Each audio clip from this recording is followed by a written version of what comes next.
Psychedelics are illegal not because a loving government is concerned that you may jump out of a third-story window.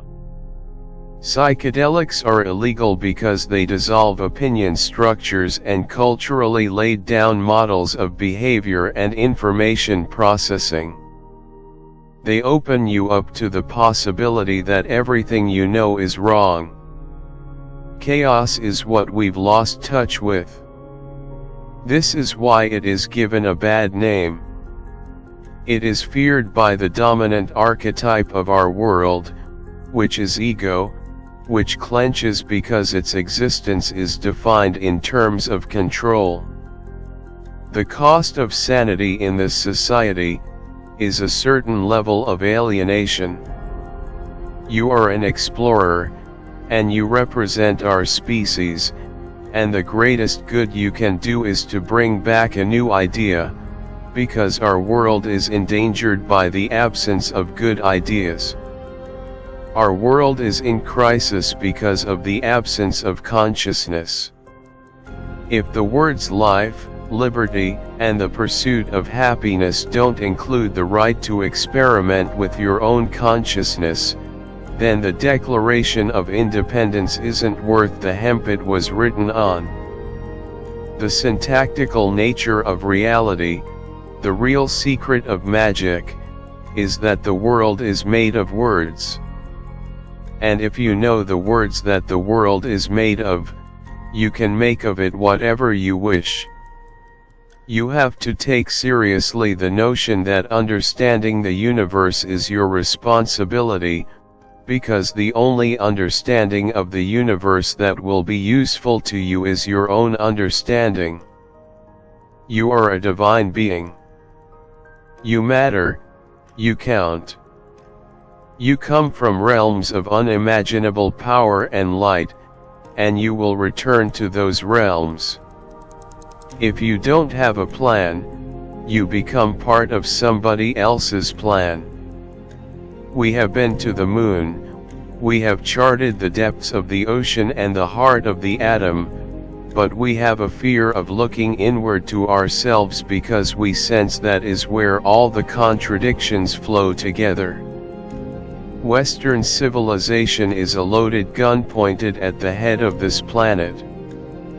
The creative act is a letting down of the net of human imagination into the ocean of chaos on which we are suspended, and the attempt to bring out of it ideas.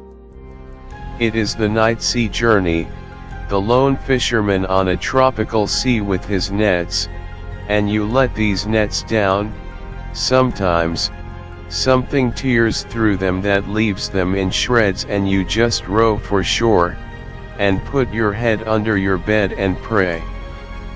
At other times what slips through are the minutiae, the minnows of this ichthyological metaphor of idea chasing. But, sometimes, you can actually bring home something that is food for the human community that we can sustain ourselves on and go forward. Television is by nature the dominator drug par excellence. Control of content, uniformity of content, repeatability of content make it inevitably a tool of coercion, brainwashing, and manipulation. Only psychos and shamans create their own reality. Nature is not our enemy, to be raped and conquered. Nature is ourselves, to be cherished and explored. Ego is a structure that is erected by a neurotic individual who is a member of a neurotic culture against the facts of the matter. And culture, which we put on like an overcoat, is the collectivized consensus about what sort of neurotic behaviors are acceptable. My technique is don't believe anything. If you believe in something, you are automatically precluded from believing its opposite. The problem is not to find the answer, it's to face the answer.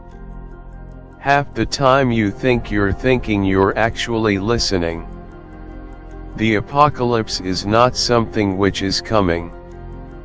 The apocalypse has arrived in major portions of the planet, and it's only because we live within a bubble of incredible privilege and social insulation that we still have the luxury of anticipating the apocalypse.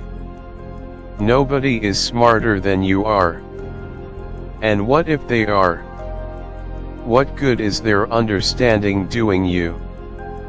Life lived in the absence of the psychedelic experience that primordial shamanism is based on is life trivialized, life denied, life enslaved to the ego. There is a transcendental dimension beyond language. It's just hard as hell to talk about. I'll try to be around and about. But if I'm not, then you know that I'm behind your eyelids, and I'll meet you there. It's clearly a crisis of two things, of consciousness and conditioning. We have the technological power, the engineering skills to save our planet, to cure disease, to feed the hungry, to end war, but we lack the intellectual vision, the ability to change our minds. We must decondition ourselves from 10,000 years of bad behavior. And it's not easy.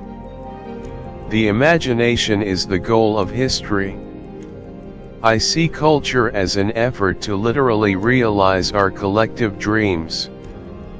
We can begin the restructuring of thought by declaring legitimate what we have denied for so long.